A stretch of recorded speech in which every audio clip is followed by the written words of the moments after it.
Hello friends, welcome to my channel budget சமையல். இன்றைக்கி நம்மளோட சேனலில் ஒரு சுருன்னு காரசாரமான காரப்பொடி மீன் குழம்பு தான் எப்படி செய்யுதுன்னு சொல்லிட்டு பார்க்க போகிறோம். இது தீராத சளி, ஜுரம் இப்படி எல்லாத்துக்குமே ரொம்ப சூட்டபிளான குழம்புங்க. இது எப்படி செய்கிறதுன்னு பார்க்குறதுக்கு முன்னாடி என்னுடைய சேனலை சப்ஸ்கிரைப் பண்ணாதவங்க சப்ஸ்கிரைப் பண்ணிக்கோங்க. பக்கத்தில் இருக்க பெல் ஐக்கானை கிளிக் பண்ணிக்கோங்க. ஸோ அப்போ தான் நான் போடுற வீடியோ உடனுக்குடனே வரும். வாங்க வீடியோக்குள்ளே போகலாம். இதுதான் காரப்பொடி மீனுங்க. இதில் குட்டியும் வரும், இந்த மாதிரி கொஞ்சம் பெருசாகவும் இருக்கும். ஸோ இது க்ளீன் பண்ணுறது ரொம்ப ஈஸி. மேலே பெறாலாம் ரொம்ப இருக்காது, ஓரம் மட்டும் கொஞ்சம் ஓரம் இருக்க அந்த இது வந்து ரொம்ப கூராக இருக்கும். ஸோ அதை பார்த்து க்ளீன் பண்ணிவிட்டு நம்ம தலையோடு சேர்த்து போடுங்க, அப்போ தான் குழம்பு நல்லா ருசியாக இருக்கும். ஸோ இதை நம்ம இந்த மாதிரி க்ளீன் பண்ணி எடுத்து வச்சுக்கலாம். இப்போ ஒரு பவுல் எடுத்துக்கோங்க, இல்லை ஒரு பாத்திரம் எடுத்துக்கோங்க. அதில் ஒரு பெரிய லெமன் சைஸ் அளவுக்கு புளி சேர்த்துக்கோங்க. இந்த மீன் குழம்புக்கு ரொம்ப புளி சேர்க்கக்கூடாது. ஓரளவுக்கு நம்மளுக்கு எந்த அளவுக்கு குழம்பு வேணுமோ அந்த அளவுக்கு புளி சேர்த்துக்கோங்க. நான் இப்போ ஒரு 50 கிராம் அளவுக்கு தான் புளியை கொஞ்சமாக தண்ணி ஊற்றி உப்பு போட்டு ஊற வைக்கிறேன். ஸோ அந்த புளி ஒரு பக்கம் ஊறிக்கிட்டு இருக்கட்டும். இப்போ நம்ம வந்து மிளகு பூண்டு அரைச்சி எடுத்து வச்சிடலாம். நல்ல ஒரு 2 கைப்பிடி அளவுக்கு உரிச்ச பூண்டு சேர்த்துக்கோங்க. நிறைய பூண்டு சேர்த்து நிறைய மிளகு சேர்த்து செஞ்சிங்கன்னா இந்த குழம்பு அவ்வளோ டேஸ்ட்டாக இருக்கும். நான் நல்லா ஒரு 2 ஸ்பூன் முழு ஸ்பூன் அளவுக்கு மிளகு சேர்த்துக்கிறேன். ஒரு 2 கைப்பிடி அளவுக்கு உரிச்ச பூண்டு சேர்த்துக்கிறேன். ஸோ இதை நல்லா ஃபைன் பேஸ்ட்டாக மிக்ஸி ஜாரில் சேர்த்து அரைச்சி எடுத்துகிட்டு வந்துடலாம். இந்த அளவுக்கு நல்லா ஃபைன் பேஸ்ட்டாக அரைச்சிக்கோங்க. அதாவது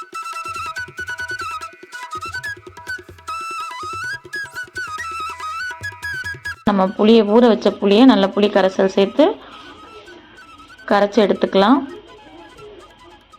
புளியை இந்த மாதிரி நல்லா கரைச்சி 2 தடவைக்கு மேலே இந்த மாதிரி திப்பி இல்லாமல் வடிகட்டி எடுத்துக்கோங்க.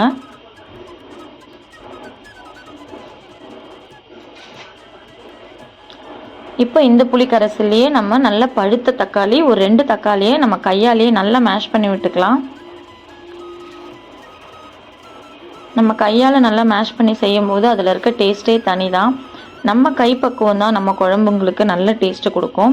ஸோ இந்த மாதிரி 2 தக்காளியுமே நல்லா இந்த மாதிரி மேஷ் பண்ணதுக்கப்புறமா இப்போ அதே புளி கரைசலில் 1 ஸ்பூன் அளவுக்கு மஞ்சத்தூள், ஒரு 3 டேபிள் ஸ்பூன் அளவுக்கு குழம்பு மிளகாத்தூள் சேர்த்துக்கோங்க. இப்போ இது கூட ஒரு அரை ஸ்பூன் அளவுக்கு சீரகத்தூள் சேர்த்துக்கோங்க.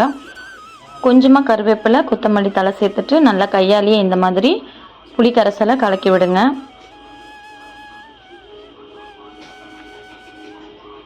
இதெல்லாம் நல்லா ஒரு சேர கரைச்சி எடுத்துக்கலாம்.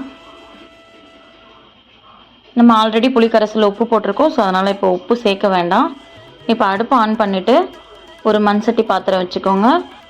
பாத்திரம் சூடானதுக்கப்புறமா நல்லெண்ணெய் சேர்த்துக்கோங்க. கம்பல்சரி இந்த குழம்புக்கு நல்லெண்ணெய் தான் சேர்க்கணும்.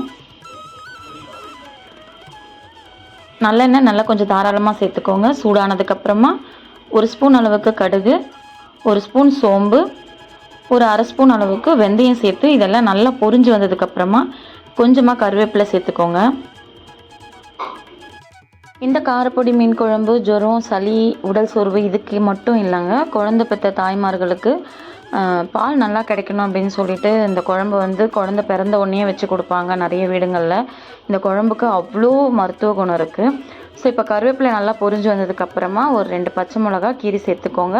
இதோட ஒரு 2 கைப்பிடி அளவுக்கு சின்ன வெங்காயம் சேர்த்துக்கோங்க. கம்பல்சரி சின்ன வெங்காயம் சேர்த்துக்கோங்க இந்த குழம்புக்கு. ஒரு அரை ஸ்பூன் அளவுக்கு இஞ்சி பூண்டு பேஸ்ட்டு இதெல்லாம் சேர்த்துட்டு நல்லா வதக்கி விடுங்க. இஞ்சி பூண்டு பச்சை வாசனை போகட்டும். இப்போது ஒரே ஒரு தக்காளி, நல்ல பழுத்த தக்காளி இந்த மாதிரி சின்னதாக கட் பண்ணி சேர்த்து 2 நல்லா ஒரு சேர வதங்கட்டும். வெங்காயம் தக்காளி எல்லாம் நல்லா வதங்கி வந்ததுக்கப்புறமா இப்போ நம்ம கரைச்சி வச்சுருக்க புளி கரைசலோடு இதோட சேர்த்துக்கலாம். இந்த குழம்பு கொஞ்சம் தண்ணியாக தான் இருக்கணும். தண்ணியாக இருந்தால் தான் இது டேஸ்ட்டு நல்லாயிருக்கும். ஸோ இப்போ அதே பாத்திரத்தில் கொஞ்சமாக தண்ணி சேர்த்து இதோட சேர்த்துக்கோங்க. இப்போ நல்லா இந்த மாதிரி கலக்கி விட்டுருங்க.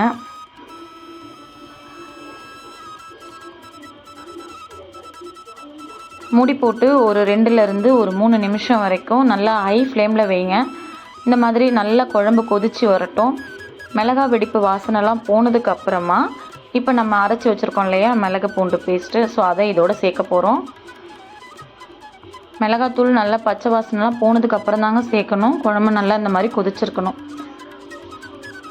இப்போ நல்லா கொதித்து வந்த குழம்போட நம்ம மிளகு பூண்டு பேஸ்ட் இருக்கு இல்லையா, அரைச்சி வச்சு அந்த பேஸ்ட் இதோட சேர்த்துக்க போகிறோம்.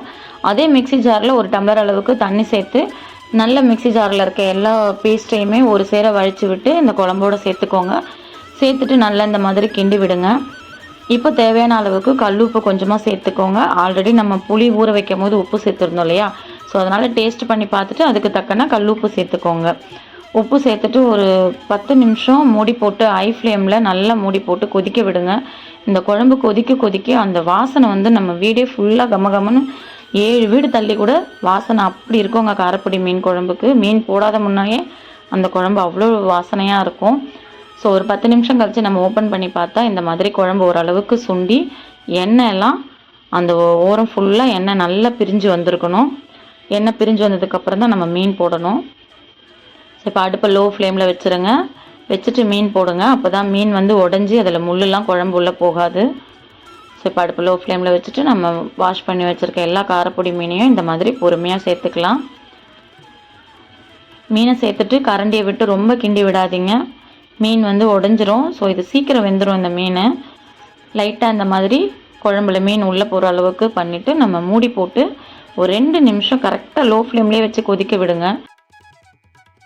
அவ்வளோதாங்க, கம கமன்னு சூப்பரான மிளகு பூண்டு அரைச்சி ஊற்றின காரப்பொடி மீன் குழம்பு ரெடி.